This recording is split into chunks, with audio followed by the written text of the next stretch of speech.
let's get started here. So this had been one of my core kind of learning, which is the power of beliefs. And I'll share a few of my stories. I mean, when we did our first cybersecurity venture, I was working 14, 16 hours a day, sometimes not always 16 hours, but 12 to 14 hours almost every day.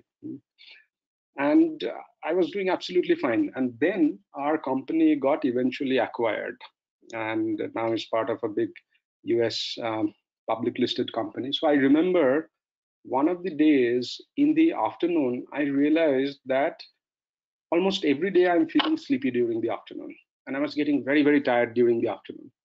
So I thought, what's wrong with me? Is it that am I getting old, or there's some problem with me? I went and did health checkups and all those things.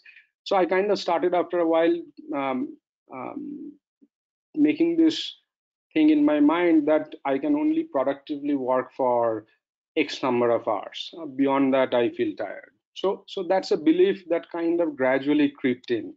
And I was also reading and studying a lot about happiness and stuff like that. And so somehow my belief subconsciously became like I can only work for X number of hours a day before, and after that I'm going to get tired.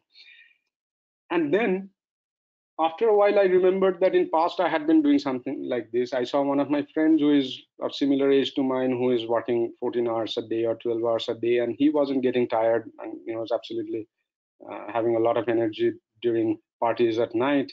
So so then one day I kind of had this thought that, you know what, I'm probably making this thing up in my head. So I came up with this new belief that energy is in my mind and I can control this.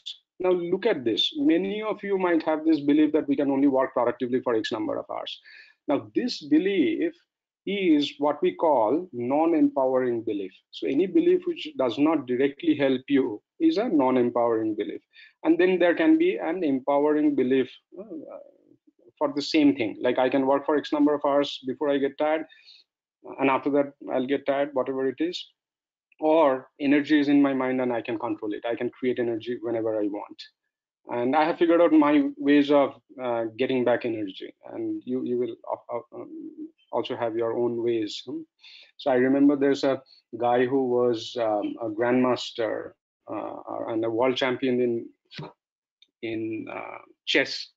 So during playing chess, if sometimes if he got very tired, he would just go for a run and come back during the chess. So that was his way of again getting back the energy. So whatever be your way, you can always get back the energy. So that's an empowering belief. So I'll give you another non-empowering beliefs example, which is somebody makes you stressed. And this is very common, right? We always have somebody in our life who makes us stressed.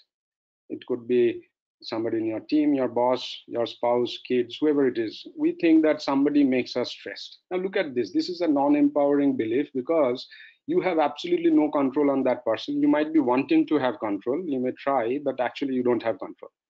So that really does not empower you, right? So he or she makes me stressed is a non-empowering belief, and you can convert that into an empowering belief. How? Which is stress or happiness is independent of others.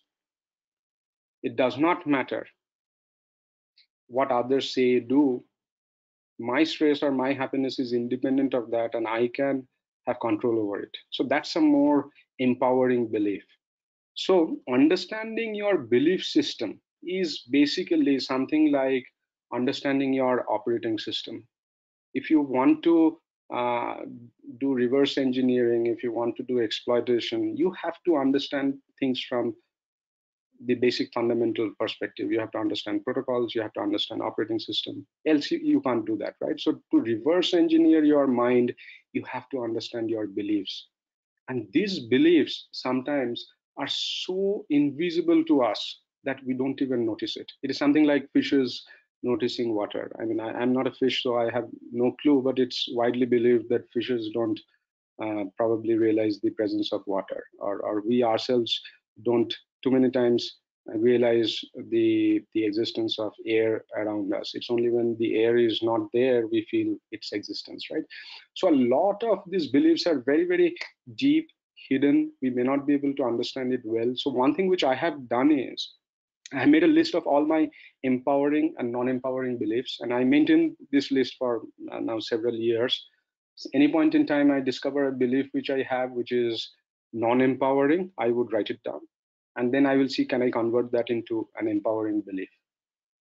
So belief system and understanding that is very, very important in order to do things better, in order to manage your stress, in order to be happy.